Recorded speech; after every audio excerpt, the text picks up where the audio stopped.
ಆತ್ಮೀಯ ಸ್ನೇಹಿತರೆ, ತಮ್ಮದೇ ಆದ ಯೂಟ್ಯೂಬ್ ಚಾನಲ್ KSB ಸ್ಟಡಿ ಸರ್ಕಲ್ಗೆ ಸ್ವಾಗತ. ನೀವಿನ್ನೂ ನಮ್ಮ ಚಾನಲನ್ನು ಸಬ್ಸ್ಕ್ರೈಬ್ ಮಾಡಿಲ್ಲ ಅಂತಂದರೆ ದಯವಿಟ್ಟು ಸಬ್ಸ್ಕ್ರೈಬ್ ಮಾಡಿಕೊಳ್ಳಿ. ಇವತ್ತಿನ ಈ ಒಂದು ವಿಡಿಯೋದಲ್ಲಿ ಸಮಾಜ ವಿಜ್ಞಾನ SSLC ಸಂಬಂಧಿಸಿದಂತೆ ಮಾದರಿ ಪ್ರಶ್ನೆ ಪತ್ರಿಕೆ 2 ಆಗಿರುತ್ತದೆ.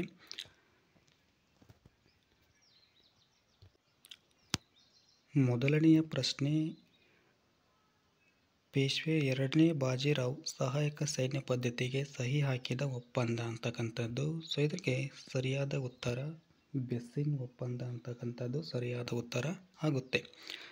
ಅದೇ ರೀತಿ ಎರಡನೇ ಪ್ರಶ್ನೆ, ಪ್ರಥಮ ಮಹಾಯುದ್ಧಕ್ಕೆ ತಕ್ಷಣದ ಕಾರಣ ಅಂತಕ್ಕಂಥದ್ದು. ಸೊ ಈ ಒಂದು ಪ್ರಶ್ನೆಗೆ ಸರಿಯಾದ ಉತ್ತರ ಆಸ್ಟ್ರಿಯಾದ ರಾಜಕುಮಾರನ ಹತ್ಯೆ ಆಗುತ್ತೆ. ಅದೇ ರೀತಿ ಮೂರನೇ ಒಂದು ಪ್ರಶ್ನೆ, ಭದ್ರತಾ ಸಮಿತಿಯಲ್ಲಿನ ಕಾಯಂ ಸದಸ್ಯ ರಾಷ್ಟ್ರಗಳು. ಸೊ ಪ್ರಶ್ನೆ ಕೇಳಿರ್ತಕ್ಕಂಥದ್ದು. ಇದಕ್ಕೆ ಸರಿಯಾದ ಉತ್ತರ ರಷ್ಯಾ, ಅಮೆರಿಕ, ಬ್ರಿಟನ್, ಫ್ರಾನ್ಸ್ ಮತ್ತು ಚೀನಾ ಅಂತಕ್ಕಂಥ 5 ರಾಷ್ಟ್ರಗಳು ಕಾಯಂ ಸದಸ್ಯತ್ವವನ್ನು ಪಡೆದಿರ್ತವೆ. ಅದೇ ರೀತಿ ನಾಲ್ಕನೇ ಒಂದು ಪ್ರಶ್ನೆ, 1976ರಲ್ಲಿ ಅಸ್ಪೃಶ್ಯತಾ ಅಪರಾಧಗಳ ಕಾಯ್ದೆಯನ್ನು ಹೇಗೆ ತಿದ್ದುಪಡಿ ಮಾಡಲಾಗಿದೆ ಅಂತಕ್ಕಂಥದ್ದು. ಇದಕ್ಕೆ ಸರಿಯಾದ ಉತ್ತರ ನಾಗರಿಕ ಹಕ್ಕುಗಳ ಸಂರಕ್ಷಣಾ ಕಾಯ್ದೆ ಅಂತಕ್ಕಂಥದ್ದು ಸರಿಯಾದ ಉತ್ತರ ಇದಕ್ಕೆ ಆಗುತ್ತೆ. ಅದೇ ರೀತಿ ಐದನೇ ಪ್ರಶ್ನೆ, ಶ್ರಮ ವಿಭಜನೆಯು ಕಾರಣವಾಗುವುದು. ಸೊ ಇದಕ್ಕೆ ಸರಿಯಾದ ಉತ್ತರ ವಿಶೇಷ ಪರಿಣಿತಿ ಅಂತಕ್ಕಂಥದ್ದು ಏನಂತಂದ್ರೆ ಸರಿಯಾದ ಉತ್ತರ ಇಲ್ಲಿ ಆಗುತ್ತೆ. ಅದೇ ರೀತಿ ಆರನೇ ಒಂದು ಪ್ರಶ್ನೆ, ಬಾಕ್ಸೈಟನ್ನು 20ನೇ ಶತಮಾನದ ಅದ್ಭುತ ಲೋಹ ಎಂದು ಕರೆಯಲು ಕಾರಣ. ಇದಕ್ಕೆ ಸರಿಯಾದ ಉತ್ತರ ಇಲ್ಲಿ ವೈವಿಧ್ಯಮಯ ಉಪಯೋಗಗಳಿಗಾಗಿ ಬಳಸಲಾಗುತ್ತದೆ, ಅದಕ್ಕಾಗಿ ಇದನ್ನು ಅದ್ಭುತ ಲೋಹ ಅಂತೇಳಿ ಕರೀತಾರೆ. ಸೊ ಏಳನೇ ಒಂದು ಪ್ರಶ್ನೆ, ಅಭಿವೃದ್ಧಿ ಹೊಂದುತ್ತಿರುವ ರಾಷ್ಟ್ರಗಳಲ್ಲಿ ಸರ್ಕಾರಗಳು ಆರ್ಥಿಕ ಪ್ರಗತಿ ಸಾಧಿಸಲು ಮಂಡಿಸುವ ಆಯವ್ಯಯ ಅಂತಕ್ಕಂಥ ಒಂದು ಪ್ರಶ್ನೆ. ಸೊ ಇದಕ್ಕೆ ಸರಿಯಾದ ಉತ್ತರ ಇಲ್ಲಿ ಕೊರತೆಯ ಆಯವ್ಯಯವನ್ನು ಸರ್ಕಾರಗಳೇನು ಮಾಡ್ತಾವೆ ಅಂತಂದ್ರೆ ಮಂಡಿಸ್ತವೆ. ಸೊ ಎಂಟನೇ ಒಂದು ಪ್ರಶ್ನೆ, ಪ್ರತಿ ವರ್ಷ ವಿಶ್ವ ಗ್ರಾಹಕ ದಿನಾಚರಣೆಯನ್ನು ಆಚರಿಸುವುದು. ಸೊ ಇದಕ್ಕೆ ಸರಿಯಾದ ಉತ್ತರ ಇಲ್ಲಿ ಮಾರ್ಚ್ 15 ಅಂತಕ್ಕಂಥದ್ದು ಸರಿಯಾದ ಉತ್ತರ ಆಗುತ್ತೆ. ಮುಖ್ಯ ಪ್ರಶ್ನೆ 2. ಸೊ 9ನೇ ಒಂದು ಪ್ರಶ್ನೆ, ದತ್ತು ಮಕ್ಕಳಿಗೆ ಹಕ್ಕಿಲ್ಲ ನೀತಿಯನ್ನು ಜಾರಿಗೆ ತಂದ ಗವರ್ನರ್ ಜನರಲ್ ಯಾರು ಅಂತಕ್ಕಂಥ. ಸೊ ಒಂದು ವಾಕ್ಯದಲ್ಲಿ ಉತ್ತರಿಸಬೇಕು ತಾವು. ಸೊ ಇದಕ್ಕೆ ಆನ್ಸರ್ ನೋಡಿ, ಸೊ ಲಾರ್ಡ್ ಡಾಲ್ ಹೌಸಿ ಅಂತಕ್ಕಂಥವನು. ಸೊ ಈ ಒಂದು ಪ್ರಶ್ನೆಗೆ ಆನ್ಸರ್ ಆಗಿರ್ತದೆ. ಸೊ ಅದೇ ರೀತಿ 10ನೇ ಒಂದು ಪ್ರಶ್ನೆ, 1909ರಲ್ಲಿ ಪ್ರತ್ಯೇಕ ಚುನಾವಣಾ ಮತಗಟ್ಟೆ ವ್ಯವಸ್ಥೆಯನ್ನು ರಚಿಸಲು ಕಾರಣವೇನು ಅಂತಕ್ಕಂಥದ್ದು. ಸೊ ಇಲ್ಲಿ ಸರಿಯಾದ ಉತ್ತರ ಮುಸ್ಲಿಮರಿಗೆ ಪ್ರತ್ಯೇಕ ರಾಜಕೀಯ ಪ್ರಾತಿನಿಧ್ಯ ನೀಡ್ತಕ್ಕಂಥ ಒಂದು ಉದ್ದೇಶದಿಂದ ಸೊ ಇದನ್ನು ಜಾರಿಗೆ ತಂದಿರತಕ್ಕಂಥದ್ದು. ಅದೇ ರೀತಿ ಸಂಸತ್ತು ನಾರಿ ಶಕ್ತಿ ವಂದನಾ ಅಧಿನಿಯಮವನ್ನು ಏಕೆ ಅಂಗೀಕರಿಸಿದೆ. ಸೊ ಈ ಒಂದು ಪ್ರಶ್ನೆಗೆ ಸರಿಯಾದ ಉತ್ತರ ಏನಪ್ಪ ಅಂತಂದ್ರೆ ಲೋಕಸಭೆ ಮತ್ತು ವಿಧಾನಸಭೆಗಳಲ್ಲಿ ಮಹಿಳೆಯರಿಗೆ 33% ಮೀಸಲಾತಿಯನ್ನು ಒದಗಿಸ್ತಕ್ಕಂಥ ಒಂದು ನಿಟ್ಟಿನಲ್ಲಿ ಈ ಒಂದು ನಾರಿ ಶಕ್ತಿ ವಂದನಾ ಅಧಿನಿಯಮವನ್ನು ಅಂಗೀಕರಿಸಿದೆ ಅಂತಕ್ಕಂಥದ್ದು. ಅದೇ ರೀತಿ 12ನೇ ಒಂದು ಪ್ರಶ್ನೆ, 1989ರ ಶಾಸನವು ಅಸ್ಪೃಶ್ಯತೆಯ ನಿರ್ಮೂಲನೆ ಕುರಿತಾದ ವಿಶೇಷ ಜವಾಬ್ದಾರಿಯನ್ನು ಯಾರಿಗೆ ವಹಿಸಿದೆ. ಸೊ ಇಲ್ಲಿ ಸರಿಯಾದ ಉತ್ತರ ಏನಾಗ್ತದಪ್ಪ ಅಂತಂದ್ರೆ ರಾಜ್ಯ ಸರ್ಕಾರಗಳಿಗೆ ಏನು ಮಾಡಿದೆ ಅಂದ್ರೆ ವಹಿಸಿದೆ. ಸೊ ಅದೇ ರೀತಿ 13ನೇ ಒಂದು ಪ್ರಶ್ನೆ, ನಮ್ಮ ಜಲಾಶಯಗಳ ನೀರಿನ ಸಂಗ್ರಹಣಾ ಸಾಮರ್ಥ್ಯ ಕಡಿಮೆಯಾಗುತ್ತಿದೆ ಏಕೆ. ಸೊ ಇದಕ್ಕೆ ಸರಿಯಾದ ಉತ್ತರ ಏನಪ್ಪ ಅಂತಂದ್ರೆ ಜಲಸಂಪತ್ತಿನ ಗರಿಷ್ಠ ಪ್ರಮಾಣದ ಬಳಕೆ ಆಗ್ತಿದೆ. ಸೊ ಅದೇ ರೀತಿ ಮಳೆಯ ಒಂದು ಅಕಾಲಿಕತೆ ಅಂತಕ್ಕಂಥದ್ದು ಕೂಡ ಏನಾಗ್ತದೆ ಅಂದರೆ ಇಲ್ಲಿ ಕಾರಣ ಆಗ್ತದೆ. ಸೊ 14ನೇ ಒಂದು ಪ್ರಶ್ನೆ, ಭಾರತದಲ್ಲಿ ವ್ಯಾಪಕವಾಗಿ ಹಂಚಿಕೆಯಾಗಿರುವ ಅರಣ್ಯ ಯಾವುದು ಅಂತಕ್ಕಂಥದ್ದು. ಸೊ ಇದಕ್ಕೆ ಅರಣ್ಯ ಯಾವುದಪ್ಪ ಅಂತಂದ್ರೆ ಎಲೆ ಉದುರಿಸುವ ಮಾನ್ಸೂನ್ ಅರಣ್ಯಗಳೇನಾಗ್ತಾವೆ ಅಂತಂದ್ರೆ ಇದಕ್ಕೆ ಸರಿಯಾದ ಉತ್ತರ ಆಗ್ತವೆ. 15ನೇ ಪ್ರಶ್ನೆ, ಹಸಿರು ಕ್ರಾಂತಿ ಎಂದರೇನು ಅಂತಕ್ಕಂಥ ಪ್ರಶ್ನೆ. ಸೊ ಇಲ್ಲಿ ನೋಡಿ, ಹಸಿರು ಕ್ರಾಂತಿ ಅಂತಂದರೆ ಸೊ ಭಾರತದ ಆಹಾರ ಧಾನ್ಯಗಳ ಉತ್ಪಾದನೆಯಲ್ಲಿ ಆದಂಥ ಶೀಘ್ರ ಪ್ರಗತಿಯನ್ನು ಏನು ಕರಿತೀವಿ ಅಂತಂದ್ರೆ ಹಸಿರು ಕ್ರಾಂತಿ ಅಂತೇಳಿ ಕರಿತೀವಿ. ಸೊ ಅದೇ ರೀತಿ 16ನೇ ಒಂದು ಪ್ರಶ್ನೆ, ಟೆಲಿಶಾಪಿಂಗ್ ಜನರಿಗೆ ಹೇಗೆ ವರದಾನವಾಗಿದೆ ಅಂತಕ್ಕಂಥದ್ದು. ಇದಕ್ಕೆ ಸರಿಯಾದ ಉತ್ತರವನ್ನು ನೋಡಿ, ಸೊ ಮಾಹಿತಿ ತಂತ್ರಜ್ಞಾನದ ಒಂದು ಬೆಳವಣಿಗೆಯಿಂದ ಇಂದು ಮನೆಯಲ್ಲೇ ಕುಳಿತು ವಸ್ತುಗಳನ್ನು ಏನು ಮಾಡ್ಬೋದು ಅಂತಂದ್ರೆ ಕೊಳ್ಳಬಹುದು ಅಥವಾ ಕೊಂಡುಕೊಳ್ಳಬಹುದು ಅಂತಕ್ಕಂಥದ್ದು. ಸೊ ಅದಕ್ಕಾಗಿ ಸೊ ಜನರಿಗೆ ಏನಾಗಿತ್ತಪ್ಪ ಅಂತಂದ್ರೆ ವರದಾನ ಆಗಿದೆ ಅಂತಕ್ಕಂಥದ್ದು. ಸೊ ಮುಖ್ಯ ಪ್ರಶ್ನೆ 3, 2ರಿಂದ 4 ವಾಕ್ಯಗಳಲ್ಲಿ ಉತ್ತರಿಸಬೇಕಾಗಿರ್ತಕ್ಕಂಥದ್ದು. 17ನೇ ಪ್ರಶ್ನೆ, 1857ರ ದಂಗೆಗೆ ತತ್ಕ್ಷಣದ ಕಾರಣಗಳನ್ನು ವಿವರಿಸಬೇಕು. ಸೊ ಇಲ್ಲಿ ಇದಕ್ಕೆ ಸರಿಯಾದ ಉತ್ತರವನ್ನು ನೋಡಿ. ಸೊ ಮೊದಲೇ ಒಂದು ಅಂಶ ಏನಪ್ಪ ಅಂತಂದ್ರೆ, ಸೈನಿಕರಿಗೆ ರಾಯಲ್ ಎನ್ಫೀಲ್ಡ್ ಎಂಬ ಬಂದೂಕನ್ನು ಏನು ಮಾಡ್ತಾರೆ ಅಂತಂದ್ರೆ ಬ್ರಿಟಿಷರು ನೀಡ್ತಾರೆ. ಅದೇ ರೀತಿ ನವೀನವಾದ ಬಂದೂಕುಗಳನ್ನು ಏನು ಮಾಡ್ತಾರೆ ಅಂತಂದರೆ ಇಲ್ಲಿ ನೀಡ್ತಾರೆ. ಸೊ ಬಂದೂಕುಗಳಿಗೆ ಉಪಯೋಗಿಸ್ತಿದ್ದ ತುಪಾಕಿಗಳಿಗೆ ಏನಪ್ಪ ಅಂತಂದರೆ ಇಲ್ಲಿ ಹಸು ಮತ್ತು ಹಂದಿಯ ಒಂದು ಕೊಬ್ಬನ್ನು ಏನು ಮಾಡಿರ್ತಾರೆ ಅಂತಂದ್ರೆ ಸವರಿರ್ತಾರೆ ಅಂತಕ್ಕಂಥದ್ದು. ಅದೇ ರೀತಿ 4ನೇ ಒಂದು ಅಂಶ ಏನಪ್ಪ ಅಂತಂದ್ರೆ, ಹಸುವಿನ ಒಂದು ಕೊಬ್ಬ ಸವರಿರ್ತಾರತ್ತ ಅಂತಕ್ಕಂಥ ಒಂದು ವದಂತಿ ಏನಾಗ್ತಿತ್ತಪ್ಪ ಅಂತಂದರೆ ಇಲ್ಲಿ ಎಲ್ಲ ಜನರಿಗೆ ಮುಟ್ಟದ ಅಂತಕ್ಕಂಥದ್ದು. ಸೊ ಹಿಂದೂಗಳಿಗೆ ಹಸು ಪವಿತ್ರವಾದರೆ, ಸೊ ಮುಸ್ಲಿಮರಿಗೆ ಏನಾಗ್ತಿತ್ತಪ್ಪ ಅಂತಂದ್ರೆ ಹಂದಿ ಅಂತಕ್ಕಂಥದ್ದು ನಿಷಿದ್ಧವಾಗಿರ್ತದೆ. ಸೊ ಇದಿಷ್ಟು ಏನಂತಂದ್ರೆ ಈ ಪ್ರಶ್ನೆಗೆ ಉತ್ತರ ಆಗಿರ್ತದೆ. 18ನೇ ಒಂದು ಪ್ರಶ್ನೆ, ಭಾರತವು ಸ್ವತಂತ್ರ ಗಳಿಸಿದ ಸಮಯದಲ್ಲಿ ಎದುರಿಸಿದ ಸಮಸ್ಯೆಗಳು ಯಾವುವು ಅಂತಕ್ಕಂಥದ್ದು. ಇಲ್ಲಿ ಪ್ರಶ್ನೆಗೆ ಉತ್ತರ ನೋಡಿ. ಸೊ ಮೊದಲೇ ಒಂದು ಸಮಸ್ಯೆ ಯಾವುದಪ್ಪ ಅಂತಂದ್ರೆ ನಿರಾಶ್ರಿತರ ಸಮಸ್ಯೆ ಅಂತಕ್ಕಂಥದ್ದು. ಅದೇ ರೀತಿ ಕೋಮು ಗಲಭೆಗಳಾಗಿರ್ಬೋದು, ಸರ್ಕಾರದ ಒಂದು ರಚನೆ ಆಗಿರ್ಬೋದು, ದೇಶೀಯ ಸಂಸ್ಥಾನಗಳ ವಿಲೀನೀಕರಣ, ಆಹಾರ ಉತ್ಪಾದನೆ, ಕೃಷಿ ಬೆಳವಣಿಗೆ, ಕೈಗಾರಿಕೆಗಳ ಒಂದು ಬೆಳವಣಿಗೆ. ಸೊ ಇವಿಷ್ಟೇನು ಭಾರತದ ಏನು ಮಾಡಿದಪ್ಪ ಅಂತಂದ್ರೆ ಸ್ವತಂತ್ರ ಗಳಿಸಿದ ಸಮಯದಲ್ಲಿ ಈ ಸಮಸ್ಯೆಗಳನ್ನು ಎದುರಿಸಿತು. ಸೊ 19ನೇ ಒಂದು ಪ್ರಶ್ನೆ, ಲಿಂಗತ್ವ ಅಲ್ಪಸಂಖ್ಯಾತರ ತಾರತಮ್ಯವನ್ನು ಹೋಗಲಾಡಿಸಲು ಸರ್ಕಾರ ಬದ್ಧವಾಗಿದೆ, ಇದನ್ನು ಸಮರ್ಥಿಸಬೇಕು. ಸೊ ಇದಕ್ಕೆ ಸರಿಯಾದ ಉತ್ತರವನ್ನು ನೋಡಿ.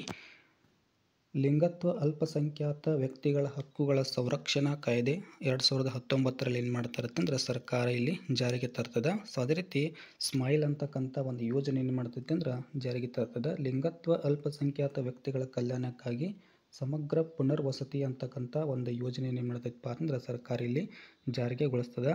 ಸೊ ಅದೇ ರೀತಿ ಲಿಂಗತ್ವ ಅಲ್ಪಸಂಖ್ಯಾತ ವ್ಯಕ್ತಿಗಳ ರಾಷ್ಟ್ರೀಯ ಪರಿಷತ್ತನ್ನು ಕೂಡ ಏನು ಮಾಡಿದಪ್ಪ ಅಂತಂದರೆ ಇಲ್ಲಿ ಸ್ಥಾಪನೆ ಮಾಡಿದೆ. ಅದೇ ರೀತಿ ನ್ಯಾಷನಲ್ ಪೋರ್ಟಲ್ ಫಾರ್ ಟ್ರಾನ್ಸ್ಜೆಂಡರ್ ಅಂತಕ್ಕಂಥ ಸೊ ಒಂದು ಯೋಜನೆಯನ್ನು ಕೂಡ ಏನು ಮಾಡಿತ್ತು ಅಂದರೆ ಇಲ್ಲಿ ಸರ್ಕಾರ ಜಾರಿಗೊಳಿಸಿರ್ತಕ್ಕಂಥದ್ದು. ಸೊ ಇದಿಷ್ಟು ಪ್ರಶ್ನೆಗೆ ಉತ್ತರ ಆಗಿರ್ತದೆ.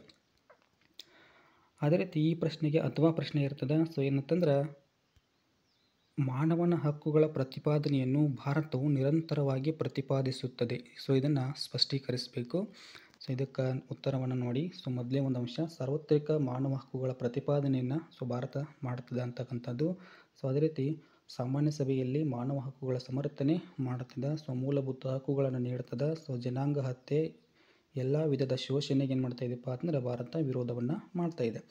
ಅದೇ ರೀತಿ ಜಾಗತಿಕ ವೇದಿಕೆಗಳ ಮೂಲಕ ಸಂರಕ್ಷಣೆಗೆ ಏನು ಮಾಡ್ತಾ ಇದೆಯಪ್ಪ ಅಂತಂದ್ರೆ ಮಹತ್ವವನ್ನು ಕೊಡ್ತಾ ಇದೆ. ರಾಷ್ಟ್ರೀಯ ಮಾನವ ಹಕ್ಕುಗಳ ಆಯೋಗವನ್ನು ಏನು ಮಾಡಿದಪ್ಪ ಅಂತಂದ್ರೆ ಇಲ್ಲಿ ಸ್ಥಾಪಿಸತಕ್ಕಂಥದ್ದು. ಅದೇ ರೀತಿ ರಾಜ್ಯ ಮಾನವ ಹಕ್ಕುಗಳ ಆಯೋಗವನ್ನು ಕೂಡ ಏನು ಮಾಡಿದಪ್ಪ ಅಂತಂದರೆ ಇಲ್ಲಿ ಸ್ಥಾಪನೆಯನ್ನು ಮಾಡಿರ್ತಕ್ಕಂಥದ್ದು. ಸೊ ಇದಿಷ್ಟೇನಪ್ಪ ಅಂತಂದ್ರೆ ಮಾನವ ಹಕ್ಕುಗಳ ಪ್ರತಿಪಾದನೆಗಾಗಿ ಸೊ ಭಾರತ ಸರ್ಕಾರ ನಿರಂತರವಾಗಿ ಪ್ರತಿಪಾದನೆಯನ್ನು ಮಾಡ್ತಾ ಇದೆ. ಸೊ ಮುಂದಿನ ಪ್ರಶ್ನೆ, 20ನೇ ಪ್ರಶ್ನೆ, ಭಾರತವು ಯಾವುದಾದರ 4 ಪ್ರಮುಖ ಪರಿಸರ ಸಂರಕ್ಷಣೆ ಚಳವಳಿಗಳನ್ನು ಹೆಸರಿಸಿ ಅಂತಕ್ಕಂಥದ್ದು. ಸೊ ಪ್ರಮುಖವಾಗಿರ್ತಕ್ಕಂಥ ಪರಿಸರ ಚಳವಳಿಗಳು ಅದಾವ. ಸೊ ನೋಡಿ. ಸೊ ಮೊದಲೇದು ಚುಪ್ಕೋ ಚಳವಳಿ ಅಂತಕ್ಕಂಥದ್ದು, ಅಪ್ಪಿಕೋ ಚಳವಳಿ ಅಂತಕ್ಕಂಥದ್ದು, ನರ್ಮದಾ ಆಂದೋಲನ ಅಂತಕ್ಕಂಥದ್ದು, ಮೌನ ಕಣಿವೆ ಆಂದೋಲನ ಅಂತಕ್ಕಂಥದ್ದು, ಕರ್ನಾಟಕ ಕರಾವಳಿ ತೀರದ ವಿವಿಧ ಸ್ಥಾವರಗಳ ವಿರೋಧಿ ಚಳವಳಿ ಅಂತಕ್ಕಂಥದ್ದು, ಅದೇ ರೀತಿ ಕೈಗಾ ವಿರೋಧಿ ಚಳವಳಿ ಅಂತಕ್ಕಂಥದ್ದು. ಸೊ ಇವಿಷ್ಟು ಏನಂತಂದ್ರೆ ಪ್ರಮುಖವಾಗಿ ಪರಿಸರ ಚಳವಳಿಗಳು ಆಗಿರ್ತವೆ. ಸೊ ಈ ಪ್ರಶ್ನೆಗೆ ಅಥವಾ ಪ್ರಶ್ನೆ ಇರುತ್ತದೆ. ಸೊ ಏನಂತಂದ್ರೆ, ಭಾರತದ ಯಾವುದಾದ್ರೂ 4 ಸಾಮಾಜಿಕ ಸವಾಲುಗಳನ್ನು ತಿಳಿಸಿ ಅಂತಕ್ಕಂಥದ್ದು. ಸೊ ಇಲ್ಲಿ ಸವಾಲುಗಳನ್ನು ನೋಡಿ. ಸೊ ಮೊದಲೇದು ಬಾಲಕಾರ್ಮಿಕ ಸಮಸ್ಯೆ ಅಂತಕ್ಕಂಥದ್ದು, ಸ್ತ್ರೀಯರ ಒಂದು ಮೇಲಿನ ಹಿಂಸಾಚಾರ ಆಗಿರ್ಬೋದು. ಸೊ ಅದೇ ರೀತಿ ಬಾಲ್ಯ ವಿವಾಹ ಆಗಿರ್ಬೋದು, ಆಮೇಲೆ ವರದಕ್ಷಿಣೆ ಆಗಿರ್ಬೋದು, ಹೆಣ್ಣು ಭ್ರೂಣ ಹತ್ಯೆ ಆಗಿರ್ಬೋದು. ಸೊ ಇವಿಷ್ಟು ಏನಪ್ಪ ಅಂತಂದ್ರೆ ಸಾಮಾಜಿಕ ಸವಾಲುಗಳನ್ನು ಸೊ ಭಾರತ ಇವತ್ತಿಗೆ ಕೂಡ ಎದುರಿಸ್ತಾ ಇದೆ. ಇನ್ನು 21ನೇ ಒಂದು ಪ್ರಶ್ನೆ ಏನಂತಂದ್ರೆ, ಪರ್ಯಾಯ ಪ್ರಸ್ಥಭೂಮಿಯು ಆರ್ಥಿಕವಾಗಿ ಹೆಚ್ಚು ಪ್ರಾಮುಖ್ಯತೆಯನ್ನು ಹೊಂದಿದೆ. ಸೊ ಹೇಗೆ ಅಂತಕ್ಕಂಥ ಒಂದು ಪ್ರಶ್ನೆ. ಸೊ ಹೇಗೆ ಅಂತಂದ್ರೆ, ಅಪಾರವಾದ ಖನಿಜ ಸಂಪನ್ಮೂಲಗಳನ್ನು ಈ ಪರ್ಯಾಯ ಪ್ರಸ್ಥಭೂಮಿ ಅಂತಕ್ಕಂಥದ್ದು ಹೊಂದಿದೆ. ಅದೇ ರೀತಿ ಇಲ್ಲಿ ಪರ್ಯಾಯ ಪ್ರಸ್ಥಭೂಮಿಯಲ್ಲಿ ನದಿಗಳು ಕಂಡು ಬರ್ತಾವೆ. ಸೊ ಅದು ಆರ್ಥಿಕವಾಗಿ ನಮಗೆ ಲಾಭ ಆಗ್ತದೆ. ಸೊ ಅದೇ ರೀತಿ ಜಲಪಾತಗಳಿಂದ ಕೂಡಿರುವುದರಿಂದ ಜಲವಿದ್ಯುತ್ ಶಕ್ತಿ ಉತ್ಪಾದನೆಗೆ ಏನಾಗ್ತೈತಪ್ಪ ಅಂದರೆ ಇಲ್ಲಿ ನಮಗೆ ಅನುಕೂಲ ಆಗ್ತದೆ. ಸೊ ಇವಿಷ್ಟು ಅಂಶಗಳೇನಪ್ಪ ಅಂದರೆ ಈ ಪ್ರಶ್ನೆಗೆ ಆಗಿರ್ತದೆ.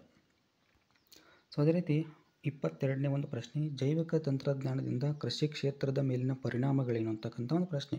ಸೊ ಈ ಒಂದು ಪ್ರಶ್ನೆಗೆ ಉತ್ತರವನ್ನು ನೋಡಿ. ಸೊ ಮೊದಲೇ ಒಂದು ಅಂಶ ಏನಪ್ಪ ಅಂತಂದ್ರೆ, ವ್ಯವಸಾಯದಲ್ಲಿ ದೊಡ್ಡ ಕ್ರಾಂತಿ ಉಂಟಾಗ್ತದೆ. ಅದೇ ರೀತಿ ಸಸ್ಯ, ಪ್ರಾಣಿ ಮೊದಲಾದವುಗಳಿಗೆ ಕಸಿ ಮಾಡುವಿಕೆ ಆಗಿರ್ಬೋದು, ಹೊಸ ಬೀಜ, ಔಷಧ, ರಸಗೊಬ್ಬರ, ಜೈವಿಕ ಗೊಬ್ಬರ ಅಂತಕ್ಕಂಥದ್ದು, ಅವರೆ, ಮೆಕ್ಕೆಜೋಳ, ಹತ್ತಿ ಸೊ ಮೊದಲಾದ ಸಮ್ಮಿಶ್ರ ತಳಿಗಳು, ಆಮೇಲೆ ಸಸ್ಯ ಜೈವಿಕ ತಂತ್ರಜ್ಞಾನ, ಪರಿಸರ, ಜೈವಿಕ ವೈವಿಧ್ಯ ಅಂತಕ್ಕಂಥ ಅಂಶಗಳು. ಸೊ ಇದಿಷ್ಟು ಈ ಪ್ರಶ್ನೆಗೆ ಉತ್ತರ ಆಗಿರ್ತದೆ. 23ನೇ ಪ್ರಶ್ನೆ, ಭಾರತದಲ್ಲಿ ಪಂಚವಾರ್ಷಿಕ ಯೋಜನೆಗಳು ಪೂರ್ಣ ಪ್ರಮಾಣದಲ್ಲಿ ಯಶಸ್ವಿ ಆಗಲಿಲ್ಲ, ಸಮರ್ಥಿಸಿ ಅಥವಾ ವಿಮರ್ಶಿಸಿ ಅಂತಕ್ಕಂಥದ್ದು. ಸೊ ಯಾಕಾಗಲಿಲ್ಲ ಅಂತ ನೋಡೋಣ. ಸೊ ಮೊದಲೇ ಒಂದು ಅಂಶ ಏನಪ್ಪ ಅಂತಂದ್ರೆ, ಎಲ್ಲ ಜನರಿಗೆ ಉದ್ಯೋಗ ಇಲ್ಲ ಅಂತಕ್ಕಂಥದ್ದು, ಬಡತನ ನಿವಾರಣೆ ಆಗಲಿಲ್ಲ, ಅಸಮಾನತೆ ಅಂತಕ್ಕಂಥದ್ದು ಹೆಚ್ಚಿಗೆ ಆಯಿತು, ಸಾಮಾಜಿಕ ನ್ಯಾಯ ಅಂತಕ್ಕಂಥದ್ದು ಇಲ್ಲ, ಮೂಲಸೌಕರ್ಯಗಳ ಕೊರತೆ ಏನಪ್ಪ ಅಂತಂದರೆ ಇಲ್ಲಿ ಹೆಚ್ಚಿಗೆ ಆಗಿದೆ ಅಂತಕ್ಕಂಥದ್ದು. ಸೊ ಇವಿಷ್ಟು ಏನಪ್ಪ ಅಂತಂದ್ರೆ ಈ ಪ್ರಶ್ನೆಗೆ ಉತ್ತರ ಆಗಿರ್ತದೆ. ಇನ್ನು 24ನೇ ಒಂದು ಪ್ರಶ್ನೆ, ಸೊ ಉಳಿತಾಯ ಖಾತೆ ಮತ್ತು ಚಾಲ್ತಿ ಖಾತೆ ನಡುವಿನ ವ್ಯತ್ಯಾಸವನ್ನು ತಿಳಿಸಬೇಕು. ನೋಡೋಣ. ಸೊ ಮೊದಲೇ ಒಂದು ಉಳಿತಾಯ ಖಾತೆ. ಸೊ ಇಲ್ಲಿ ಉಳಿತಾಯ ಖಾತೆ ಮತ್ತು ಚಾಲ್ತಿ ಖಾತೆ ಅಂತಕ್ಕಂಥದ್ದು. ಸೊ ಉಳಿತಾಯ ಖಾತೆಯಲ್ಲಿ ನೋಡಿ, ವೇತನ ಪಡೆಯುವವರು, ನಿಯಮಿತ ಆದಾಯ ಹೊಂದುವವರು ಏನು ಮಾಡ್ತಾರೆ ಅಂತಂದರೆ ಈ ಒಂದು ಖಾತೆಯನ್ನು ತೆರಿಬೋದು. ಸೊ ಇಲ್ಲಿ ಚಾಲ್ತಿ ಖಾತೆಯಲ್ಲಿ ವ್ಯಾಪಾರಸ್ಥರು, ವಾಣಿಜ್ಯ ಮತ್ತು ಔದ್ಯೋಗಿಕ ಸಂಸ್ಥೆಯವರು ಏನು ಮಾಡ್ತಾರೆ ಅಂತಂದರೆ ಇಲ್ಲಿ ತೆರಿತಾರಂತಕ್ಕಂಥದ್ದು. ಸೊ ಅದೇ ರೀತಿ ಉಳಿತಾಯ ಖಾತೆಯಲ್ಲಿ ಸೊ ಎರಡನೇ ಒಂದು ಅಂಶ ಏನಂತಂದರೆ, ವಿದ್ಯಾರ್ಥಿಗಳು, ಹಿರಿಯ ನಾಗರಿಕರು, ಪಿಂಚಣಿದಾರರು ಸೊ ಈ ಒಂದು ಖಾತೆಯನ್ನು ಓಪನ್ ಮಾಡ್ಬೋದು. ಸೊ ಅದೇ ರೀತಿ ಚಾಲ್ತಿ ಖಾತೆಯಲ್ಲಿ ಸೊ ಎರಡನೇ ಒಂದು ಅಂಶ ಏನಂತಂದರೆ, ಹಣವನ್ನು ಎಷ್ಟು ಬಾರಿ ಆದರೂ ಸೊ ತುಂಬಬಹುದು ಮತ್ತು ಹಿಂಪಡೆಯಬಹುದು ಅಂತಕ್ಕಂಥ ಒಂದು ಅಂಶವನ್ನು ನೋಡ್ಬೋದು. ಅದೇ ರೀತಿ ಉಳಿತಾಯ ಖಾತೆಯಲ್ಲಿ ಹಣಕ್ಕೆ ಹಿಂದಕ್ಕೆ ಪಡೆಯಲು ಏನಪ್ಪ ಅಂತಂದ್ರೆ ಚೆಕ್ ಪುಸ್ತಕ ಮತ್ತು ಚೀಟಿಯ ಮೂಲಕ ಏನು ಮಾಡ್ಬೋದು ಅಂತಂದ್ರೆ ಸಾಧ್ಯವಾಗ್ತದೆ. ಸೊ ಅದೇ ರೀತಿ ಠೇವಣಿಗಳಿಗೆ ಬ್ಯಾಂಕುಗಳು ಬಡ್ಡಿಯನ್ನು ಇಲ್ಲಿ ಚಾಲ್ತಿ ಖಾತೆಯಲ್ಲಿ ಕೊಡುವುದಿಲ್ಲ. ಸೊ ಯಾಕಂತಂದ್ರೆ ಹಣವನ್ನು ಸೊ ಎಷ್ಟು ಬಾರಿ ಆದರೂ ಪಡೆಯಬಹುದು ಮತ್ತು ಇಡ್ಬೋದು ಅಂತಕ್ಕಂಥ ಒಂದು ನಿಟ್ಟಿನಲ್ಲಿ. ಸೊ ಅದಕ್ಕಾಗಿ ಠೇವಣಿಗಳು ಏನಪ್ಪ ಅಂತಂದ್ರೆ ಬ್ಯಾಂಕುಗಳು ಬಡ್ಡಿಯನ್ನು ಇಲ್ಲಿ ಕೊಡುವುದಿಲ್ಲ ಅಂತಕ್ಕಂಥದ್ದು. ಇನ್ನು ಸೊ 4ನೇ ಒಂದು ಅಂಶ ಏನಂತಂದರೆ, ಚಾಲ್ತಿ ಖಾತೆಯಲ್ಲಿ ತಮ್ಮ ಸೇವೆಗೆ ಸೇವಾ ಶುಲ್ಕವನ್ನು ಏನು ಮಾಡ್ತವೆ ಅಂತಂದರೆ ಇಲ್ಲಿ ಈ ಒಂದು ಖಾತೆ ವಸೂಲು ಮಾಡ್ತದೆ ಅಂತಕ್ಕಂಥದ್ದು. ಇನ್ನು ಮುಖ್ಯ ಪ್ರಶ್ನೆ 4, 6 ವಾಕ್ಯಗಳಲ್ಲಿ ಉತ್ತರಿಸಬೇಕು. ಸೊ 25ನೇ ಒಂದು ಪ್ರಶ್ನೆ, ಪ್ಲಾಸ್ಟಿಕ್ ಕದನಕ್ಕೆ ಕಾರಣ ಮತ್ತು ಪರಿಣಾಮಗಳನ್ನು ತಿಳಿಸಿ ಅಂತಕ್ಕಂಥ ಒಂದು ಪ್ರಶ್ನೆ. ಸೊ ಮೊದಲನೇದಾಗಿ ಕಾರಣಗಳನ್ನು ನೋಡೋಣ. ಸೊ ಇಲ್ಲಿ ದಸ್ತಕಗಳ ದುರುಪಯೋಗ ಆಗ್ತದೆ, ಆಮೇಲೆ ಅನುಮತಿ ಇಲ್ಲದೆ ಕೋಟೆಯ ದುರಸ್ತಿಯನ್ನು ಮಾಡ್ತಾರೆ. ಸೊ 3ನೇ ಪಾಯಿಂಟ್ ಏನಂತಂದ್ರೆ ಕಪ್ಪು ಕೋಣೆ ದುರಂತ. ಇನ್ನು ಪರಿಣಾಮಗಳನ್ನು ನೋಡೋಣ. ಸೊ ಭಾರತೀಯರಲ್ಲಿದ್ದ ಅನೈಕ್ಯತೆ ಆಗಿರ್ಬೋದು, ಅಸಂಘಟನೆ ಏನು ಮಾಡೋದತ್ತಂದರೆ ಇಲ್ಲಿ ಪ್ರದರ್ಶಿಸ್ತದೆ. ಮೀರ್ ಜಾಫರ್ನು ಸೊ ಬಂಗಾಳದ ನವಾಬನಾಗ್ತಾನೆ. ಸೊ ಅದೇ ರೀತಿ ಕಂಪನಿಯು ಬಂಗಾಳದಲ್ಲಿ ಏನಪ್ಪ ಅಂತಂದ್ರೆ ವ್ಯಾಪಾರದ ಹಕ್ಕನ್ನು ಇಲ್ಲಿ ಪಡೆದುಕೊಳ್ತದೆ. ಸೊ ಮೀರ್ ಜಾಫರ್ನು ಕಂಪನಿಗೆ 17,70,00,000 ರೂಪಾಯಿಗಳನ್ನು ಏನು ಮಾಡ್ತಾನೆ ಅಂತಂದರೆ ಇಲ್ಲಿ ನೀಡ್ತಾನೆ. ಇವೆಷ್ಟು ಏನಪ್ಪ ಅಂತಂದ್ರೆ ಪ್ಲಾಸ್ಟಿಕ್ ಕದನಕ್ಕೆ ಕಾರಣ ಮತ್ತು ಪರಿಣಾಮಗಳು ಆಗಿರುತ್ತವೆ. ಇನ್ನು 26ನೇ ಒಂದು ಪ್ರಶ್ನೆ, ಹಲಗಲಿ ಬೇಡರ ದಂಗೆಯನ್ನು ವಿವರಿಸಬೇಕು ತಾವುಗಳು. ಸೊ ಈ ಒಂದು ಪ್ರಶ್ನೆಗೆ ಉತ್ತರವನ್ನು ನೋಡಿ. ಮೊದಲೇ ಒಂದು ಅಂಶ ಏನಪ್ಪ ಅಂತಂದ್ರೆ, ಬಾಗಲಕೋಟೆ ಜಿಲ್ಲೆ ಸೊ ಮುಧೋಳ ತಾಲೂಕಿನ ಹಲಗಲಿ ಅಂತಕ್ಕಂಥದ್ದು ಏನಂತಂದ್ರೆ ಒಂದು ಪುಟ್ಟ ಗ್ರಾಮ ಆಗಿರ್ತದೆ. ಸೊ ಅದೇ ರೀತಿ 1857ರಲ್ಲಿ ಬ್ರಿಟಿಷರು ಶಸ್ತ್ರಗಳ ಬಳಕೆಯನ್ನು ಮಾಡ್ತಾರೆ ಅಂತಂದರೆ ಇಲ್ಲಿ ನಿರ್ಬಂಧಿಸ್ತಾರೆ ಅಂತಕ್ಕಂಥದ್ದು. ಹಲಗಲಿ ಬೇಡರು ಸೊ ಬೇಟೆಯಾಡುವ ಒಂದು ಉದ್ದೇಶದಿಂದ ಏನಪ್ಪ ಅಂತಂದ್ರೆ ಬಂದೂಕುಗಳನ್ನು ಇಲ್ಲಿ ಬ್ರಿಟಿಷರಿಗೆ ಒಪ್ಪಿಸಲಿಲ್ಲ ಅಂತಕ್ಕಂಥದ್ದು. ಇನ್ನು ಬೇಡರು ತಮ್ಮ ಹಕ್ಕಿಗಾಗಿ ಬ್ರಿಟಿಷರ ವಿರುದ್ಧ ಏನು ಮಾಡ್ತಾರೆ ಅಂತಂದ್ರೆ ಸಿಡಿದೇಳ್ತಾರೆ ಅಂತಕ್ಕಂಥದ್ದು. ಸುತ್ತಮುತ್ತಲಿನ ಪ್ರದೇಶದವರು ಏನು ಮಾಡ್ತಾರೆ ಅಂತಂದ್ರೆ ಬೇಡರೊಂದಿಗೆ ಇಲ್ಲಿ ಸೇರಿಕೊಳ್ತಾರೆ ಅಂತಕ್ಕಂಥದ್ದು. ಇನ್ನು ಇಂಗ್ಲೀಷರ ಸೇನೆ ಸೊ ಹಲಗಲಿ ಬೇಡರನ್ನು ಏನು ಮಾಡ್ತದೆ ಅಂದರೆ ಇಲ್ಲಿ ಗಲ್ಲಿಗೆ ಹಾಸ್ತದೆ ಅಂತಕ್ಕಂಥದ್ದು. ಅತ್ಯಂತ ದಮನಕಾರಿಯಾಗಿ ಇಂಗ್ಲೀಷರು ಏನು ಮಾಡ್ತಾರೆ ಅಂತಂದರೆ ಇಲ್ಲಿ ಹಲಗಲಿ ಬೇಡರ ಒಂದು ಜನಾಂಗದವ್ರನ್ನ ಏನು ಮಾಡ್ತಾರೆ ಅಂತಂದ್ರೆ ಹತ್ತಿಕ್ತಾರೆ ಅಂತಕ್ಕಂಥದ್ದು. ಸೊ ಇದಿಷ್ಟು ಏನಪ್ಪ ಅಂತಂದರೆ ಈ ಪ್ರಶ್ನೆಗೆ ಉತ್ತರ ಆಗಿರ್ತದೆ. ಇನ್ನು ಈ ಒಂದು ಪ್ರಶ್ನೆಗೆ ಅಥವಾ ಪ್ರಶ್ನೆ ಇತ್ತು ಏನಂತಂದ್ರೆ, ಭಾರತೀಯ ಸಮಾಜಕ್ಕೆ ಆನಿ ಬೆಸೆಂಟ್ ಅವರು ನೀಡಿರ್ತಕ್ಕಂಥ ಕೊಡುಗೆಗಳನ್ನು ವಿವರಿಸಬೇಕು. ಸೊ ಈ ಒಂದು ಪ್ರಶ್ನೆಗೆ ಉತ್ತರವನ್ನು ನೋಡಿ. ಸೊ ಮೊದಲೇದಾಗಿ ಆನಿ ಬೆಸೆಂಟ್ರು ಥಿಯೋಸಾಫಿಕಲ್ ಸೊಸೈಟಿಯ ಕಾರ್ಯಚಟುವಟಿಕೆಗಳನ್ನೇನು ಮಾಡ್ತಾರೆ ಅಂತಂದರೆ ಭಾರತದಲ್ಲಿ ಪ್ರಾರಂಭವನ್ನು ಮಾಡ್ತಾರೆ. ಸೊ ಅದೇ ರೀತಿ ಭಾರತೀಯ ಸಂಸ್ಕೃತಿಯ ಬಗ್ಗೆ ಸಾಕಷ್ಟು ಅಭಿಮಾನವನ್ನು ಏನು ಮಾಡಿರುತ್ತಂದ್ರೆ ಹೊಂದಿದ್ರು ಅಂತಕ್ಕಂಥದ್ದು. ಸಮಾನತೆ ಮತ್ತು ವಿಶ್ವ ಸಹೋದರತೆಯನ್ನು ಏನು ಮಾಡ್ತಾರೆ ಅಂತಂದರೆ ಇಲ್ಲಿ ಎತ್ತಿ ಹಿಡಿತಾರೆ ಅಂತಕ್ಕಂಥದ್ದು. ಸ್ವಾತಂತ್ರ್ಯ ಚಳವಳಿಗೆ ಏನು ಮಾಡ್ತಾರೆ ಅಂತಂದ್ರೆ ಬೆಂಬಲವನ್ನು ಸೂಚಿಸ್ತಾರೆ. ಅದೇ ರೀತಿ ನ್ಯೂ ಇಂಡಿಯಾ ಪತ್ರಿಕೆ ಏನೇನು ಮಾಡ್ತಾರೆ ಅಂತಂದರೆ ಇಲ್ಲಿ ಸ್ವಾತಂತ್ರ್ಯ ಚಳವಳಿಯಲ್ಲಿ ಅದನ್ನು ಉಪಯೋಗ ತೆಗೆದುಕೊಳ್ತಾರೆ ಅಂತಕ್ಕಂಥದ್ದು. ಸೊ ಅದೇ ರೀತಿ ಹೋಮ್ ರೂಲ್ ಚಳವಳಿಯ ಒಂದು ನಾಯಕತ್ವವನ್ನು ಏನು ಮಾಡ್ತಾರೆ ಅಂತಂದರೆ ಇಲ್ಲಿ ವಹಿಸ್ಕೊಳ್ತಾರೆ. ಅದೇ ರೀತಿ ಕಾಂಗ್ರೆಸ್ ಅಧಿವೇಶನದ ಒಂದು ಅಧ್ಯಕ್ಷತೆಯನ್ನು ಕೂಡ ಏನು ಮಾಡ್ತಾರೆ ಅಂತಂದರೆ ಇಲ್ಲಿ ವಹಿಸ್ಕೊಳ್ತಾರೆ. ಸೊ ಇದಿಷ್ಟು ಏನಂತಂದ್ರೆ ಭಾರತೀಯ ಸಮಾಜಕ್ಕೆ ಆ್ಯನಿ ಬೆಸೆಂಟ್ ಅವರು ನೀಡಿರ್ತಕ್ಕಂಥ ಕೊಡುಗೆಗಳಂತೇಳಿ ನೋಡ್ಬೋದು. ಇನ್ನು 27ನೇ ಒಂದು ಪ್ರಶ್ನೆ ಏನಿತ್ತಂದ್ರೆ ಉಪ್ಪಿನ ಸತ್ಯಾಗ್ರಹವನ್ನು ವಿವರಿಸಬೇಕು. ಸೊ ಇಲ್ಲಿ ಉಪ್ಪಿನ ಸತ್ಯಾಗ್ರಹದಲ್ಲಿ ನೋಡಿ, ಸೊ ಗಾಂಧೀಜಿಯವರ ಒಂದು ನಾಯಕತ್ವದಲ್ಲಿ ಏನಾಗ್ತಿತ್ತಪ್ಪ ಅಂದ್ರೆ ಉಪ್ಪಿನ ಸತ್ಯಾಗ್ರಹ ಅಂತಕ್ಕಂಥದ್ದು ನಡೆದಿದೆ. ಸೊ ವೈಸ್ರಾಯ್ ಇರ್ವಿನ್ ಮುಂದೆ ಏನು ಮಾಡ್ತಾರೆ ಅಂತಂದ್ರೆ ಗಾಂಧೀಜಿಯವರು ಸೊ 11 ರೀತಿಯಾಗಿರ್ತಕ್ಕಂಥ ನಿಯಮಗಳನ್ನು ಅಥವಾ ವಿಷಯಗಳನ್ನ ಏನು ಮಾಡ್ತಾರೆ ಅಂತಂದ್ರೆ ಇರ್ವಿನ್ ಮುಂದೆ ಇಡ್ತಾರೆ. ಸೊ ಅದೇ ರೀತಿ ಅದರಲ್ಲಿ ಉಪ್ಪಿನ ತೆರಿಗೆ ಅಂತಕ್ಕಂಥದ್ದು ಕೂಡ ಅದು ಕೂಡ ಇರುತ್ತದೆ. ಇನ್ನು 11 ಬೇಡಿಕೆಗಳನ್ನು ಏನು ಮಾಡ್ತಾರೆ ಅಂತಂದರೆ ಇಲ್ಲಿ ಇಡ್ತಾರೆ ಅಂತಕ್ಕಂಥದ್ದು. ಸೊ ಈಡೇರದೇ ಹೋದಲ್ಲಿ ಕಾನೂನುಭಂಗ ಚಳುವಳಿ ಪ್ರಾರಂಭ ಮಾಡುವುದಾಗಿ ಏನು ಮಾಡ್ತಾರೆ ಅಂತಂದ್ರೆ ಗಾಂಧೀಜಿಯವರಲ್ಲಿ ಇರ್ವಿನ್ ಮುಂದೆ ಹೇಳ್ತಾರೆ ಅಂತಕ್ಕಂಥದ್ದು. ಸೊ ಅದೇ ರೀತಿ ಇರ್ವಿನ್ ಸೊ ಈ ಒಂದು ಬೇಡಿಕೆಗಳನ್ನು ಏನು ಮಾಡಲಿಪ್ಪ ಅಂತಂದ್ರೆ ಪರಿಗಣಿಸಲಿಲ್ಲ. ಇನ್ನು 1930ರಲ್ಲಿ ಸಬರಮತಿ ಆಶ್ರಮದಿಂದ ಸೂರತ್ ಸಮೀಪದ ಸಮುದ್ರ ತೀರದ ದಂಡೆಯವರೆಗೆ ಏನು ಮಾಡ್ತಾರೆ ಅಂತಂದ್ರೆ ಇಲ್ಲಿ ಹೊರಡ್ತಾರೆ ಅಂತಕ್ಕಂಥದ್ದು. ವಿಜಯಲಕ್ಷ್ಮಿ ಪಂಡಿತ, ಕಮಲಾ ನೆಹರು, ವಲ್ಲಭಾಯ್ ಪಟೇಲ್, ರಾಜಗೋಪಾಲಾಚಾರಿ ಸೊ ಇಲ್ಲಿ ಈ ಒಂದು ಕಾನೂನುಭಂಗ ಚಳುವಳಿಯಲ್ಲಿ ಪಾಲ್ಗೊಂಡಿರ್ತಾರೆ ಅಂತಕ್ಕಂಥದ್ದು. ಸೊ ಅದೇ ರೀತಿ ಚಳುವಳಿ ಅಂತಂದ್ರೆ ದೇಶದ ನಾನಾ ಭಾಗಗಳಲ್ಲಿ ಏನಾಗ್ತದೆ ಅಂದರೆ ಇಲ್ಲಿ ವ್ಯಾಪಿಸ್ತಿರ್ತದೆ. ಸೊ ಇದಿಷ್ಟು ಏನಂತಂದ್ರೆ ಉಪ್ಪಿನ ಸತ್ಯಾಗ್ರಹ ಅಂತಕ್ಕಂಥ ಪ್ರಶ್ನೆಗೆ ಉತ್ತರ ಆಗಿರ್ತದೆ. ಇನ್ನು 28ನೇ ಒಂದು ಪ್ರಶ್ನೆ ಏನಂತಂದ್ರೆ ಜಾಗತಿಕ ಮಟ್ಟದಲ್ಲಿನ ಆರ್ಥಿಕ ಸಮಸ್ಯೆಗಳ ಪರಿಹಾರದಲ್ಲಿ IMFನ ಪಾತ್ರವನ್ನು ವಿಶ್ಲೇಷಿಸಿ ಅಂತಕ್ಕಂಥ ಒಂದು ಪ್ರಶ್ನೆ. ಸೊ ಈ ಒಂದು ಪ್ರಶ್ನೆಗೆ ಉತ್ತರವನ್ನು ನೋಡಿ. ಸೊ ಆರ್ಥಿಕ ಸಮಸ್ಯೆಗಳ ಒಂದು ಪರಿಹಾರ ಅಂತಕ್ಕಂಥ ಒಂದು ಅಂಶ, ಅದೇ ರೀತಿ ವಿಶ್ವ ವಾಣಿಜ್ಯ ವ್ಯವಹಾರದ ಬೆಳವಣಿಗೆ ಆಗಿರ್ಬೋದು, ಆರ್ಥಿಕ ಸ್ಥಿರತೆ ಆಗಿರ್ಬೋದು, ಉತ್ತಮ ವಿದೇಶಿ ಪಾವತಿ ಸಮತೋಲನ ಆಗಿರ್ಬೋದು, ಆಡಳಿತ ಮಂಡಳಿ, ಕಾರ್ಯನಿರ್ವಹಣಾ ನಿರ್ದೇಶಕ ಮಂಡಳಿ ಹಾಗೂ ಆಡಳಿತ ನಿರ್ದೇಶಕರು ಅಂತಕ್ಕಂಥವರು, ಗುಣಮಟ್ಟ ಮತ್ತು ಪಾರದರ್ಶಕತೆ ಅಂತಕ್ಕಂಥದ್ದು, ವಿವಿಧ ರಾಷ್ಟ್ರಗಳ ಕೇಂದ್ರ ಬ್ಯಾಂಕು. ಸೊ ಇದಿಷ್ಟು ಏನಂತಂದ್ರೆ ಆರ್ಥಿಕ ಸಮಸ್ಯೆಗಳ ಒಂದು ಪರಿಹಾರದಲ್ಲಿ ಸೊ IMFನ ಪ್ರಮುಖ ಪಾತ್ರ ಆಗಿರುತ್ತದೆ. ಇನ್ನು 29ನೇ ಒಂದು ಪ್ರಶ್ನೆ ನೋಡೋಣ. ಸೊ ಬಾಲಕಾರ್ಮಿಕತೆಯು ಹಲವಾರು ದುಷ್ಪರಿಣಾಮಗಳನ್ನು ಉಂಟು ಮಾಡುತ್ತದೆ, ಇದನ್ನು ಸಮರ್ಥಿಸಬೇಕು. ಇಲ್ಲಿ ನೋಡೋಣ. ಸೊ ಮೊದಲೇ ಒಂದು ಅಂಶ ಏನಂತಂದ್ರೆ ಮಕ್ಕಳನ್ನು ದಿನವಿಡೀ ಏನು ಮಾಡ್ತಾರೆ ಅಂತಂದರೆ ಇಲ್ಲಿ ದುಡಿಸ್ಕೊಳ್ತಾರೆ ಅಂತಕ್ಕಂಥದ್ದು.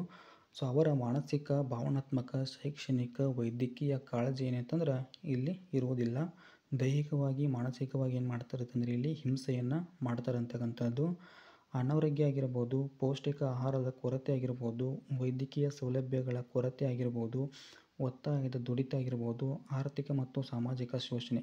ಸೊ ಇವೆಲ್ಲವೂ ಕೂಡ ಏನಪ್ಪ ಅಂದ್ರೆ ಬಾಲಕಾರ್ಮಿಕತೆಗೆ ಒಳಪಟ್ಟಿರ್ತಕ್ಕಂಥ ಮಗು ಸೊ ಈ ಒಂದು ಪರಿಣಾಮಗಳನ್ನು ಏನು ಮಾಡಿದೆ ಅಂದರೆ ಇಲ್ಲಿ ಅನುಭವಿಸ್ತದೆ. ಸೊ ಇದಿಷ್ಟು ಏನಂತಂದ್ರೆ ಬಾಲಕಾರ್ಮಿಕತೆಯು ಹಲವಾರು ದುಷ್ಪರಿಣಾಮಗಳನ್ನು ಉಂಟು ಮಾಡ್ತದೆ ಅಂತಕ್ಕಂಥ ಪ್ರಶ್ನೆಗೆ ಉತ್ತರ ಆಗಿರ್ತದೆ. ಸೊ ಅದೇ ರೀತಿ 30ನೇ ಒಂದು ಪ್ರಶ್ನೆ, ಭೂ ಬಳಕೆಯ ಮೇಲೆ ಪ್ರಭಾವ ಬೀರುವ ಅಂಶಗಳು ಯಾವುವು ಅಂತಕ್ಕಂಥದ್ದು. ಸೊ ಮೊದಲೇ ಒಂದು ಅಂಶ ಏನಂತಂದ್ರೆ ಭೂ ಸ್ವರೂಪಗಳಲ್ಲಿ ಪ್ರಭಾವವನ್ನು ಬೀರ್ತವೆ. ಅದೇ ರೀತಿ ವಾಯುಗುಣ ಅಂತಕ್ಕಂಥದ್ದು, ಸೊ ಅಲ್ಲಿರ್ತಕ್ಕಂಥ ಮಣ್ಣಿನ ಲಕ್ಷಣಗಳಾಗಿರ್ಬೋದು. ಸೊ ಅದೇ ರೀತಿ ಇನ್ನೂ ಹಲವಾರು ಅಂಶಗಳಿದಾವೆ ಇಲ್ಲಿ ನೋಡಿ. ಭೂ ಹಿಡುವಳಿ ಆಗಿರ್ಬೋದು, ಜನಸಂಖ್ಯೆ ಆಗಿರ್ಬೋದು, ವ್ಯವಸಾಯ ಉತ್ಪನ್ನಗಳ ಒಂದು ಬೇಡಿಕೆ ಆಗಿರ್ಬೋದು, ಉದ್ಯೋಗ ಆಗಿರ್ಬೋದು, ಜನರ ಮನೋಭಾವ ಆಗಿರ್ಬೋದು, ಸೊ ಸಾಮಾಜಿಕ ಪರಿಸ್ಥಿತಿ ಆಗಿರ್ಬೋದು. ಸೊ ಇವೆಲ್ಲವೂ ಕೂಡ ಏನಪ್ಪ ಅಂತಂದ್ರೆ ಸೊ ಪ್ರಭಾವ ಬೀರ್ತಕ್ಕಂಥ ಅಂಶಗಳೇ ಆಗಿರ್ತವೆ. ಸೊ ಇನ್ನು ಈ ಒಂದು ಪ್ರಶ್ನೆಗೆ ಅಥವಾ ಪ್ರಶ್ನೆ ಇರ್ತದೆ. ಸೊ ಏನಂತಂದ್ರೆ ಭೌಗೋಳಿಕ ಮಾಹಿತಿ ವ್ಯವಸ್ಥೆಯ ಉಪಯೋಗಗಳನ್ನು ಇಲ್ಲಿ ತಿಳಿಸಬೇಕು. ಸೊ ನೋಡಿ, ಪೃಥ್ವಿಯ ಮೇಲಿನ ಅಂಕಿ ಅಂಶ ಅಥವಾ ಮಾಹಿತಿಯನ್ನು ಕಲೆ ಹಾಕುವ, ಸಂಗ್ರಹಿಸುವ, ಅಗತ್ಯವಿದ್ದಾಗ ಬಳಕೆ ಮಾಡುವ, ಮಾರ್ಪಡಿಸುವ ಹಾಗೂ ತೋರಿಸುವ ಪ್ರಬಲ ಸಲಕರಣೆ ಒಂದು ಸಮೂಹವನ್ನು ಏನು ಮಾಡ್ತದೆ ಅಂದರೆ ಇಲ್ಲಿ ಈ ಒಂದು GIS ಅಂತಕ್ಕಂಥದ್ದು ನಮಗೆ ಒದಗಿಸ್ತದೆ. ಸೊ ಅದೇ ರೀತಿ ಜಿಲ್ಲೆಗಳು, ಭೂಸ್ವರೂಪಗಳು, ನದಿಯ ವ್ಯವಸ್ಥೆ, ವಸತಿಗಳ ಹಂಚಿಕೆ, ಭೂಸ್ವರೂಪ, ಭೂ ಬಳಕೆ, ಮಣ್ಣು, ಸೊ ಬೆಳೆಗಳ ಹಂಚಿಕೆ, ಸೊ ಇದನ್ನೆಲ್ಲವನ್ನು ಕೂಡ ಏನು ಮಾಡ್ತೈತೆ ಅಂದರೆ ಇಲ್ಲಿ GIS ಅಂತಕ್ಕಂಥದ್ದು ತೋರಿಸ್ತದೆ. ಇನ್ನು ತಂತ್ರಜ್ಞಾನ ಆಧಾರಿತ ನಕ್ಷೆಗಳು ಹೆಚ್ಚು ಆಕರ್ಷಕ ಮತ್ತು ಮಾಹಿತಿಯನ್ನು ಏನು ಮಾಡ್ತಾವೆ ಅಂತಂದ್ರೆ ಸ್ಪಷ್ಟವಾಗಿ ನಮಗೆ ನೀಡ್ತಾವೆ ಅಂತಕ್ಕಂಥದ್ದು. ಸೊ ಮಾಹಿತಿಯನ್ನು ಸುಲಭವಾಗಿ ಏನು ಮಾಡ್ಬೋದು ಅಂತಂದ್ರೆ ವಿಶ್ಲೇಷಿಸ್ಬೋದು. ಸೊ ಹೇಗೆ ಅಂತಂದ್ರೆ ತಂತ್ರಜ್ಞಾನ ಆಧಾರಿತವಾಗಿರ್ತಕ್ಕಂಥ ಮಾಹಿತಿ ಇರುತ್ತದೆ. ಇನ್ನು ಅದೇ ರೀತಿ ಪ್ರಾಕೃತಿಕ ಸಂಪನ್ಮೂಲಗಳ ಒಂದು ನಿರ್ವಹಣೆಯಲ್ಲಿ ಸೊ ಇದರ ಒಂದು ಪಾತ್ರ ಬಹಳ ಮುಖ್ಯ ಆಗಿರ್ತದೆ. ಇನ್ನು ನಕ್ಷೆಗಳು ಅತಿ ಶೀಘ್ರ ಮತ್ತು ಅಗತ್ಯಕ್ಕೆ ತಕ್ಕಂತೆ ಏನು ಮಾಡ್ಬೋದು ಅಂತಂದ್ರೆ ಇಲ್ಲಿ ನಾವು ಪಡೆದುಕೊಳ್ಳಬಹುದು. ಸೊ ಇದಿಷ್ಟು ಏನಂತಂದ್ರೆ GIS ಅಥವಾ ಭೌಗೋಳಿಕ ಮಾಹಿತಿ ವ್ಯವಸ್ಥೆಯ ಒಂದು ಉಪಯೋಗಗಳು ಆಗಿರ್ತವೆ. ಇನ್ನು 31ನೇ ಪ್ರಶ್ನೆ. ಭೂಕಂಪದ ಪರಿಣಾಮಗಳನ್ನು ಇಲ್ಲಿ ತಿಳಿಸಬೇಕು. ಏನಂತಂದ್ರೆ ಜನರ ಸಾವು ನೋವು ಮತ್ತು ಆಸ್ತಿ ಪಾಸ್ತಿಗಳ ಒಂದು ಹಾನಿ ಆಗ್ತೈತೆ. ಅದೇ ರೀತಿ ಸಾರಿಗೆ ಸಂಪರ್ಕ ಅಂತಕ್ಕಂಥದ್ದು ಸಂಪೂರ್ಣವಾಗಿ ಕಡಿತವಾಗ್ತದೆ. ರೋಗಗಳ ಹರಡುವಿಕೆ ಆಗಿರ್ಬೋದು, ಸಾಗರದ ಅಲೆಗಳು ದಡಗಳಿಗೆ ಅಪ್ಪಳಿಸುವಿಕೆ, ಸುನಾಮಿ ಉಂಟಾಗ್ತದೆ. ನದಿಯ ದಿಕ್ಕು ಏನಾಗ್ತೈತಪ್ಪ ಅಂದ್ರೆ ಭೂಕಂಪದಿಂದ ಇಲ್ಲಿ ಬದಲಾವಣೆ ಆಗುವ ಸಾಧ್ಯತೆಗಳು ಇರುತ್ತವೆ. ಇದಿಷ್ಟೇನಪ್ಪ ಅಂದ್ರೆ ಭೂಕಂಪದ ಪರಿಣಾಮಗಳನ್ನು ನೋಡ್ಬೋದು. ಇನ್ನು 32ನೇ ಒಂದು ಪ್ರಶ್ನೆ. ಮಹಿಳಾ ಅಭಿವೃದ್ಧಿಯಲ್ಲಿ ಮಹಿಳಾ ಸ್ವಸಹಾಯ ಸಂಘಗಳ ಪಾತ್ರವೇನು ಅಂತಕ್ಕಂಥದ್ದು. ಈ ಒಂದು ಪ್ರಶ್ನೆಗೆ ಉತ್ತರವನ್ನು ನೋಡಿ. ಮಹಿಳೆಯರ ನಂಬಿಕೆ ಸಹಕಾರ ಆಧಾರಿತ ಸಮೂಹ ಆಗಿರ್ತದೆ. ಅದೇ ರೀತಿ ಎರಡನೇ ಒಂದು ಮುಖ್ಯ ಅಂಶ ಏನಂತಂದ್ರೆ ಸ್ತ್ರೀಯರನ್ನು ಆರ್ಥಿಕವಾಗಿ ಮತ್ತು ಸಾಮಾಜಿಕವಾಗಿ ಸಬಲ, ಅದೇ ರೀತಿ ಸಮಾನ ಹಕ್ಕು, ಸಮಾನ ಅವಕಾಶ, ಆಮೇಲೆ ಹೊಣೆಗಾರಿಕೆ ಅಂತಕ್ಕಂಥದ್ದು. ಮಹಿಳೆಯರು ಸಂಘದಿಂದ ಸಾಲ ಪಡೆದು ಉತ್ಪಾದಕ ಚಟುವಟಿಕೆಗಳಲ್ಲಿ ಏನು ಮಾಡ್ತಾರೆ ಅಂತಂದ್ರೆ ದುಡಿತಾರೆ ಅಂತಕ್ಕಂಥದ್ದು. ಈ ಸಂಘಗಳು ಸದಸ್ಯರ ಉಳಿತಾಯ ಸಂಗ್ರಹ ಮತ್ತು ಸಾಲ ವಸೂಲಾತಿಯಲ್ಲಿ ಉತ್ತಮ ಸಾಧನೆಯನ್ನು ಮಾಡಿವಪ್ಪ ಅಂದರೆ ಇಲ್ಲಿ ಮಾಡಿರ್ತಕ್ಕಂಥದ್ದು. ಹಳ್ಳಿಗಳಲ್ಲಿ ಕಂಡುಬರುವ ಸಾಮಾಜಿಕ ಪಿಡುಗುಗಳಾದ ಕುಡಿತ ಆಗಿರ್ಬೋದು, ಜೂಜು ಆಗಿರ್ಬೋದು, ಬಾಲ್ಯ ವಿವಾಹ ಆಗಿರ್ಬೋದು, ವರದಕ್ಷಿಣೆ ಆಗಿರ್ಬೋದು, ಜಾತಿ ಪದ್ಧತಿ, ಮಹಿಳೆ ಮತ್ತು ಮಕ್ಕಳ ಶೋಷಣೆ, ಇಂಥದ್ದು ಎಲ್ಲದರ ವಿರುದ್ಧ ಏನಪ್ಪ ಅಂತಂದ್ರೆ ಸಂಘಟಿತವಾಗಿ ಈ ಒಂದು ಸ್ವಸಹಾಯ ಸಂಘಗಳು ಏನು ಮಾಡ್ತಾವೆ ಅಂತಂದ್ರೆ ಕಾರ್ಯವನ್ನು ನಿರ್ವಹಿಸ್ತಾವೆ. ಇದಿಷ್ಟು ಏನಂತಂದ್ರೆ ಈ ಪ್ರಶ್ನೆಗೆ ಉತ್ತರ ಆಗಿರ್ತದೆ. ಇನ್ನು ಈ ಒಂದು ಪ್ರಶ್ನೆಗೆ ಅಥವಾ ಪ್ರಶ್ನೆ ಇರ್ತದೆ ಏನಂತಂದ್ರೆ ಕೇಂದ್ರ ಸರ್ಕಾರದ ತೆರಿಗೆಯೇತರ ಆದಾಯದ ಮೂಲಗಳನ್ನು ನಾವಿಲ್ಲಿ ತಿಳಿಸಬೇಕು. ಇಲ್ಲಿ ಹಲವಾರು ಮೂಲಗಳು ಅದಾವ. ಮೊದಲದು ಏನಂತಂದ್ರೆ ಭಾರತೀಯ ರಿಸರ್ವ್ ಬ್ಯಾಂಕ್ ಗಳಿಸುವ ನಿವ್ವಳ ಲಾಭ ಅಂತಕ್ಕಂಥದ್ದು, ಭಾರತೀಯ ರೈಲ್ವೆ ಗಳಿಸುವ ನಿವ್ವಳ ಲಾಭ, ಅಂಚೆ ಮತ್ತು ದೂರವಾಣಿ ಸೇವೆಗಳಿಂದ ಬರ್ತಕ್ಕಂಥ ಒಂದು ಆದಾಯ ಆಗಿರ್ಬೋದು, ಸಾರ್ವಜನಿಕ ಉದ್ಯಮಗಳು ಗಳಿಸುವ ಒಂದು ಆದಾಯ ಆಗಿರ್ಬೋದು, ನಾಣ್ಯ ಮತ್ತು ಟಂಕಸಾಲೆಯಿಂದ ಬರ್ತಕ್ಕಂಥ ಒಂದು ಆದಾಯ ಆಗಿರ್ಬೋದು, ವಿವಿಧ ರೀತಿಯ ಶುಲ್ಕಗಳಾಗಿರ್ಬೋದು ಮತ್ತು ದಂಡಗಳು ಆಗಿರ್ಬೋದು. ಇವಿಷ್ಟು ಏನಪ್ಪ ಅಂತಂದ್ರೆ ಕೇಂದ್ರ ಸರ್ಕಾರದ ತೆರಿಗೆಯೇತರ ಆದಾಯದ ಮೂಲಗಳನ್ನು ನಾವಿಲ್ಲಿ ನೋಡ್ಬೋದು. ಪ್ರಶ್ನೆ ಸಂಖ್ಯೆ 33. ಏನಂತಂದ್ರೆ ಬ್ಯಾಂಕ್ ನಿರ್ವಹಿಸುವ ಕಾರ್ಯಗಳು ಯಾವುವು ಅಂತಕ್ಕಂಥದ್ದು. ಹಲವಾರು ಕಾರ್ಯಗಳನ್ನು ಇಲ್ಲಿ ನಿರ್ವಹಿಸ್ತದೆ. ಅದರಲ್ಲಿ ಮೊದಲನೇದಾಗಿ ನೋಡೋಣ. ಮೊದಲನೇದಾಗಿ ಏನಪ್ಪ ಅಂತಂದ್ರೆ ಠೇವಣಿಗಳನ್ನು ಏನು ಮಾಡ್ತದೆ ಅಂದರೆ ಇಲ್ಲಿ ಅಂಗೀಕರಿಸ್ತದೆ, ಸಾಲಗಳನ್ನು ಕೊಡ್ತದೆ, ಹಣವನ್ನು ವರ್ಗಾವಣೆ ಮಾಡ್ತದೆ, ಹಣವನ್ನು ವಸೂಲಿ ಕೂಡ ಇಲ್ಲಿ ಮಾಡ್ತದೆ, ಹುಂಡಿಗಳನ್ನು ಸೋಡಿ ಮಾಡ್ತದೆ, ಭದ್ರತಾ ಕಪಾಟುಗಳನ್ನು ಒದಗಿಸ್ತದೆ, ವಿದೇಶಿ ವಿನಿಮಯ ಗಳಿಕೆಯನ್ನು ಕೂಡ ಏನು ಮಾಡ್ತದೆ ಅಂದರೆ ಇಲ್ಲಿ ಬ್ಯಾಂಕ್ ಅಂತಕ್ಕಂಥದ್ದು ತನ್ನ ಒಂದು ಕಾರ್ಯವನ್ನು ಇಲ್ಲಿ ನಿರ್ವಹಿಸ್ತದೆ. ಇವಿಷ್ಟು ಏನಪ್ಪ ಅಂತಂದ್ರೆ ಬ್ಯಾಂಕ್ ನಿರ್ವಹಿಸ್ತಕ್ಕಂಥ ಕಾರ್ಯಗಳು. ಈ ಪ್ರಶ್ನೆಗೆ ಅಥವಾ ಪ್ರಶ್ನೆ ಇರ್ತದೆ ಏನಂತಂದ್ರೆ ಉದ್ಯಮಗಳ ಅಭಿವೃದ್ಧಿಯಲ್ಲಿ ಜಿಲ್ಲಾ ಕೈಗಾರಿಕಾ ಕೇಂದ್ರಗಳ ಪಾತ್ರವನ್ನು ವಿವರಿಸಿ. ಇದಕ್ಕೆ ಸರಿಯಾದ ಉತ್ತರವನ್ನು ನೋಡೋಣ.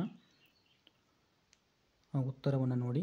ಯೋಜನಾ ವರದಿ ಅಂತಕ್ಕಂಥದ್ದು, ಆಮೇಲೆ ಕೈಗಾರಿಕಾ ಪ್ರದೇಶಗಳ ರಚನೆ ಆಗಿರ್ಬೋದು, ಆಮೇಲೆ ಕಚ್ಚಾ ಪದಾರ್ಥಗಳ ಒಂದು ಹಂಚಿಕೆ ಆಗಿರ್ಬೋದು, ಸ್ವಯಂ ಉದ್ಯೋಗದಡಿ ಹಣಕಾಸಿನ ಒಂದು ನೆರವು ಆಗಿರ್ಬೋದು, ಮಾರುಕಟ್ಟೆ ಸಹಾಯ ಆಗಿರ್ಬೋದು, ಉದ್ಯಮಿಯನ್ನು ಆಧುನೀಕರಿಸುವಲ್ಲಿ ಸಹಾಯ, ವಸ್ತುಗಳನ್ನು ರಫ್ತು ಮಾಡಲು ಸಹಾಯ. ಇವಿಷ್ಟು ಏನಪ್ಪ ಅಂತಂದ್ರೆ ಈ ಒಂದು ಪ್ರಶ್ನೆಗೆ ಉತ್ತರ ಆಗಿರ್ತದೆ. ಅದೇ ರೀತಿ ಮುಖ್ಯ ಪ್ರಶ್ನೆ 5. ಏನಂತಂದ್ರೆ 8 ವಾಕ್ಯಗಳಲ್ಲಿ ಉತ್ತರಿಸಬೇಕು.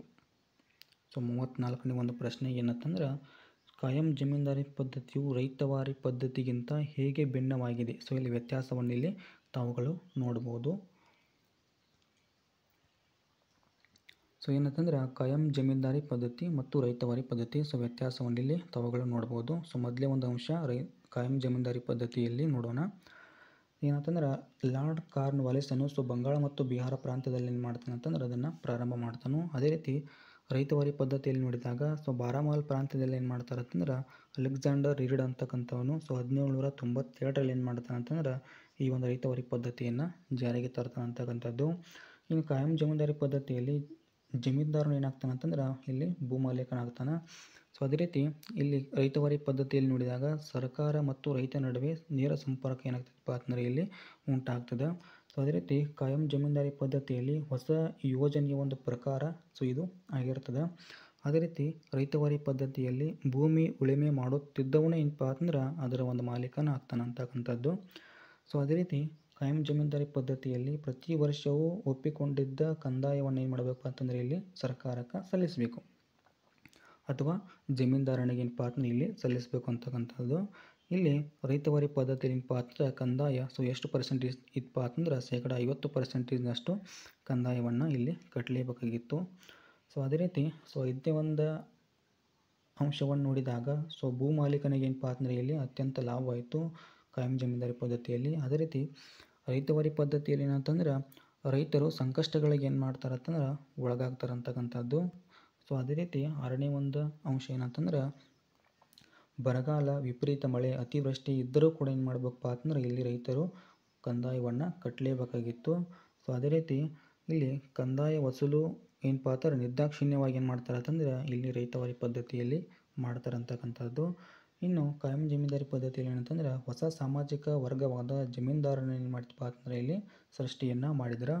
ಅದೇ ರೀತಿ ರೈತವಾರಿ ಪದ್ಧತಿಯಲ್ಲಿ ಗರಿಷ್ಠ ಪ್ರಮಾಣದ ರೈತರು ಸಾಲದ ಸುಳಿಗೆ ಏನು ಮಾಡ್ತಾರೆ ಅಂತಂದ್ರೆ ಸಿಗ್ತಾರೆ ಅಂತಕ್ಕಂಥದ್ದು. ಇನ್ನು ಕಾಯಂ ಜಮೀನ್ದಾರಿ ಪದ್ಧತಿಯಲ್ಲಿ ಲಾಸ್ಟ್ ಒಂದು ಪಾಯಿಂಟ್ ಏನಂತಂದ್ರೆ ರೈತರು ಶೋಷಣೆಗೆ ಏನಾಗ್ತಾರೆ ಅಂತಂದರೆ ಇಲ್ಲಿ ಸಂಪೂರ್ಣವಾಗಿ ಒಳಗಾಗ್ತಾರೆ. ಇದಿಷ್ಟು ಏನಂತಂದ್ರೆ ಕಾಯಂ ಜಮೀನ್ದಾರಿ ಪದ್ಧತಿ ಮತ್ತು ರೈತವಾರಿ ಪದ್ಧತಿಗೆ ಇರತಕ್ಕಂಥ ಒಂದು ವ್ಯತ್ಯಾಸ. ಈ ಒಂದು ಪ್ರಶ್ನೆಗೆ ಅಥವಾ ಪ್ರಶ್ನೆ ಇತ್ತು ಏನಂತಂದ್ರೆ ನಾಜಿ ಸಿದ್ಧಾಂತವು ಜರ್ಮನಿಯನ್ನು ಹಾಳು ಮಾಡಿತು ಹೇಗೆ ಅಂತಕ್ಕಂಥದ್ದು. ಈ ಒಂದು ಪ್ರಶ್ನೆಗೆ ಉತ್ತರವನ್ನು ನೋಡೋಣ. ಏನಂತಂದ್ರೆ ಇಲ್ಲಿ ಹಿಟ್ಲರ್ನಾದವನು ಏನು ಮಾಡ್ತಾನೆ ಅಂತಂದ್ರೆ ಕಾರ್ಮಿಕ ಸಂಘಗಳನ್ನು ಇಲ್ಲಿ ರದ್ದು ಮಾಡ್ತಾನೆ. ಅದೇ ರೀತಿ ರಾಜಕೀಯ ಪಕ್ಷಗಳನ್ನು ಕೂಡ ಇಲ್ಲಿ ನಿಷೇಧ ಮಾಡ್ತಾನೆ. ಆಮೇಲೆ ನಾಜಿ ಪಕ್ಷ ಏಕೈಕ ರಾಜಕೀಯ ಪಕ್ಷ ಅಂತೇಳಿ ಹೇಳ್ತಾನೆ.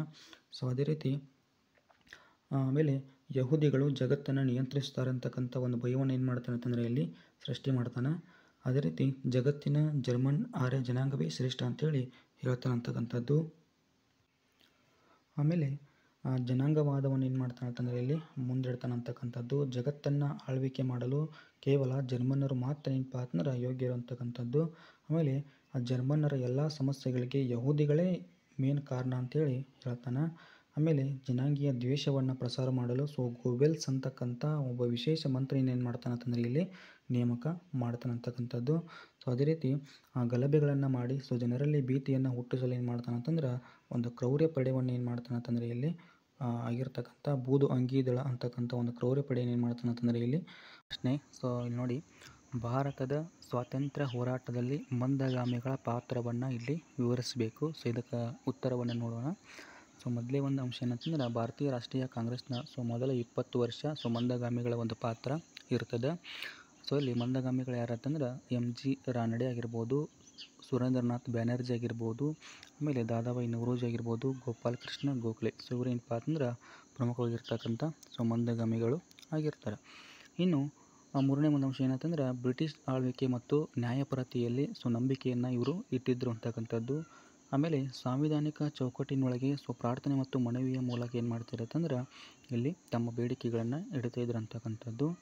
ಅವರ ಒಂದು ಬೇಡಿಕೆಗಳನ್ನು ನೋಡಿದಾಗ ಜನರಿಗೆ ರಾಜಕೀಯ ಒಂದು ಶಿಕ್ಷಣವನ್ನು ಕೊಡೋದು, ಆಮೇಲೆ ದೇಶದ ಕೈಗಾರಿಕೆಗಳ ಅಭಿವೃದ್ಧಿಯನ್ನು ಮಾಡೋದು, ಸೈನಿಕರ ವೆಚ್ಚ ಕಡಿಮೆ ಮಾಡ್ತಕ್ಕಂಥದ್ದು, ಉತ್ತಮ ಶಿಕ್ಷಣವನ್ನು ಕೊಡೋದಾಗಿರ್ಬೋದು. ಆಮೇಲೆ ಇನ್ನೂ ಅಂಶಗಳದಾವ ಏನಂತಂದ್ರೆ ಬಡತನದ ಬಗ್ಗೆ ಅಧ್ಯಯನ ನಡೆಸಲು ಏನಪ್ಪ ಅಂತಂದ್ರೆ ಒತ್ತಾಯವನ್ನು ಮಾಡೋದು, ಸಂಪತ್ತಿನ ಸೋರಿಕೆ ಸಿದ್ಧಾಂತವನ್ನು ದಾದಾಬಾಯಿ ನವರೋಜಿ ಅವರು ಏನು ಮಾಡ್ತಾರೆ ಅಂತಂದ್ರೆ ನೀಡ್ತಾರೆ ಅಂತಕ್ಕಂಥದ್ದು. ಉದಾರವಾದ ರಾಷ್ಟ್ರೀಯವಾದದ ಒಂದು ಕಾಲ ಅಂತೇಳಿ ಇದನ್ನು ಈ ಒಂದು ಮಂದಗಾಮಿಗಳ ಕಾಲವನ್ನು ಇಲ್ಲಿ ಕರಿತೀವಿ. ಅದೇ ರೀತಿ 36ನೇ ಒಂದು ಪ್ರಶ್ನೆ ನೋಡೋಣ. ಪ್ರತ್ಯಕ್ಷ ನೇಮಕಾತಿಯು ಪರೋಕ್ಷ ನೇಮಕಾತಿಗಿಂತ ಭಿನ್ನವಾಗಿದೆ ಹೇಗೆ ಅಂತಕ್ಕಂಥದ್ದು. ಇಲ್ಲಿ ವ್ಯತ್ಯಾಸವನ್ನು ಕೊಟ್ಟಿದ್ದೀನಿ ನೋಡ್ಬೋದು. ಏನಂತಂದ್ರೆ ಮೊದಲೇ ಒಂದು ಅಂಶವನ್ನು ನೋಡೋಣ. ಅದು ಪ್ರತ್ಯಕ್ಷ ತೆರಿಗೆಯಲ್ಲಿ ಏನಂತಂದ್ರೆ ಪ್ರತ್ಯಕ್ಷ ತೆರಿಗೆಯಲ್ಲಿ ಏನಂತಂದ್ರೆ ನೇರ ನೇಮಕಾತಿ ಇದ್ರೆ ಪರೋಕ್ಷ ತೆರಿಗೆಯಲ್ಲಿ ಆಂತರಿಕ ನೇಮಕಾತಿ ಇರ್ತದೆ. ಅದೇ ರೀತಿ ಪ್ರತ್ಯಕ್ಷ ನೇಮಕಾತಿಯಲ್ಲಿ ಅರ್ಹ ಅಭ್ಯರ್ಥಿಗಳನ್ನು ಸ್ಪರ್ಧಾತ್ಮಕ ಪರೀಕ್ಷೆಗಳ ಮೂಲಕ ಏನು ಮಾಡ್ತಾರೆ ಅಂತಂದ್ರೆ ನೇಮಕಾತಿಯನ್ನು ಮಾಡ್ತಾರೆ. ಇಲ್ಲಿ ಪರೋಕ್ಷ ನೇಮಕಾತಿಯಲ್ಲಿ ವಿದ್ಯಾರ್ಹತೆ ಮತ್ತು ಸೇವಾ ಹಿರಿತನದ ಆಧಾರದ ಮೇಲೆ ಮೇಲ್ದರ್ಜೆಗೆ ಏನು ಮಾಡ್ತಾರೆ ಅಂತಂದರೆ ಹುದ್ದೆಯನ್ನು ಪಡೆದುಕೊಳ್ತಾರೆ ಅಂತಕ್ಕಂಥದ್ದು. ಅದೇ ರೀತಿ ಪ್ರತ್ಯಕ್ಷ ನೇಮಕಾತಿಯಲ್ಲಿ ನೀವು ಸಾಮಾನ್ಯ ಮತ್ತು ವಿಶೇಷ ಅರ್ಹತೆ ಇದ್ದರೆ ಇಲ್ಲಿ ಪದೋನ್ನತಿ ಮತ್ತು ಬಡ್ತಿಯ ಒಂದು ವಿಧಾನ ಇರ್ತದೆ. ಇನ್ನು 37ನೇ ಒಂದು ಪ್ರಶ್ನೆ. ಅರಣ್ಯಗಳ ಮಹತ್ವವನ್ನು ಕೇಳಿರ್ತಕ್ಕಂಥದ್ದು. ಇಲ್ಲಿ ನೋಡಿ, ಶುದ್ಧ ವಾಯು, ಆಹಾರ ಮತ್ತು ಮೇವನ್ನು ಇಲ್ಲಿ ಅರಣ್ಯಗಳು ಪೂರೈಸ್ತವೆ. ಉತ್ತಮ ಮಳೆ ತರಲು ಸಹಾಯಕವಾಗ್ತವೆ. ಮಣ್ಣಿನ ಸವೆತವನ್ನು ನಿಯಂತ್ರಿಸ್ತಾವೆ ಅಂತಕ್ಕಂಥದ್ದು. ಪ್ರಾಣಿ ಪಕ್ಷಿಗಳಿಗೆ ಏನಂತಂದ್ರೆ ಆಶ್ರಯ ತಾಣವಾಗಿರ್ತಾವೆ. ಸೊ ಇಲ್ಲಿ ಅರಣ್ಯಗಳಿಂದ ಏನಪ್ಪ ಅಂದ್ರೆ ನಮಗೂ ಔಷಧಗಳ ಏನಾಗ್ತಾವಪ್ಪ ಅಂದ್ರೆ ಸಿಗ್ತಾವೆ ಅಂತಕ್ಕಂಥದ್ದು. ಪ್ರವಾಸಿಗರನ್ನು ಏನು ಮಾಡ್ತೈತೆ ಅಂದರೆ ಇಲ್ಲಿ ಆಕರ್ಷಿಸ್ತಾ ಅಂತಕ್ಕಂಥದ್ದು. ಉದ್ಯೋಗಾವಕಾಶಗಳಲ್ಲಿ ಒದಗಿಸ್ತಾವೆ ಅಂತಕ್ಕಂಥದ್ದು. ಜೈವಿಕ ಪರಿಸರ ಸಮತೋಲನವನ್ನು ಏನು ಮಾಡ್ತಾವೆ ಅಂತಂದರೆ ಇಲ್ಲಿ ಕಾಪಾಡ್ಕೊಳ್ತಾವೆ ಅಂತಕ್ಕಂಥದ್ದು. ಸೊ ಇವಿಷ್ಟು ಏನಂತಂದ್ರೆ ಅರಣ್ಯಗಳ ಒಂದು ಮಹತ್ವವನ್ನು ಇಲ್ಲಿ ನಾವು ನೋಡ್ಬೋದು. ಸೊ ಮುಖ್ಯ ಪ್ರಶ್ನೆ 6, 38ನೇ ಒಂದು ಪ್ರಶ್ನೆ. ಸೊ ಇಲ್ಲಿ ಭಾರತ ನಕ್ಷೆಯಲ್ಲಿ ಕೊಟ್ಟಿರ್ತಕ್ಕಂಥವುಗಳನ್ನ ಏನು ಮಾಡ್ಬೇಕಪ್ಪ ಅಂತಂದ್ರೆ ತಾವುಗಳು ಗುರುತಿಸಬೇಕು ಅಂತಕ್ಕಂಥದ್ದು. ಸೊ ಮೊದಲೇದಪ್ಪ ಅಂತಂದ್ರೆ ಕೊಂಕಣ ತೀರ ಇರ್ತಕ್ಕಂಥದ್ದು ಹೈದರಾಬಾದ, ಕಾಂಡ್ಲಾ, ಜಮ್ಶೆಡ್ಪುರ ಆಗಿರ್ಬೋದು, ಕೆಂಪೇಗೌಡ ರಾಷ್ಟ್ರೀಯ ವಿಮಾನ ನಿಲ್ದಾಣ ಆಗಿರ್ಬೋದು, ಆಮೇಲೆ ನವಸೇವಾ ಆಗಿರ್ಬೋದು, ದಾಮೋದರ ಕಣಿವೆ ಆಗಿರ್ಬೋದು. ಸೊ ಎಲ್ಲವನ್ನು ಕೂಡ ಏನು ಮಾಡಿಪ್ಪ ಅಂತಂದ್ರೆ ನಾನು ಭಾರತ ನಕ್ಷೆಯಲ್ಲಿ ಕೊಟ್ಟಿರ್ತೇನೆ. ಸೊ ತಾವು ಅದನ್ನು ನೋಡ್ಬೋದು.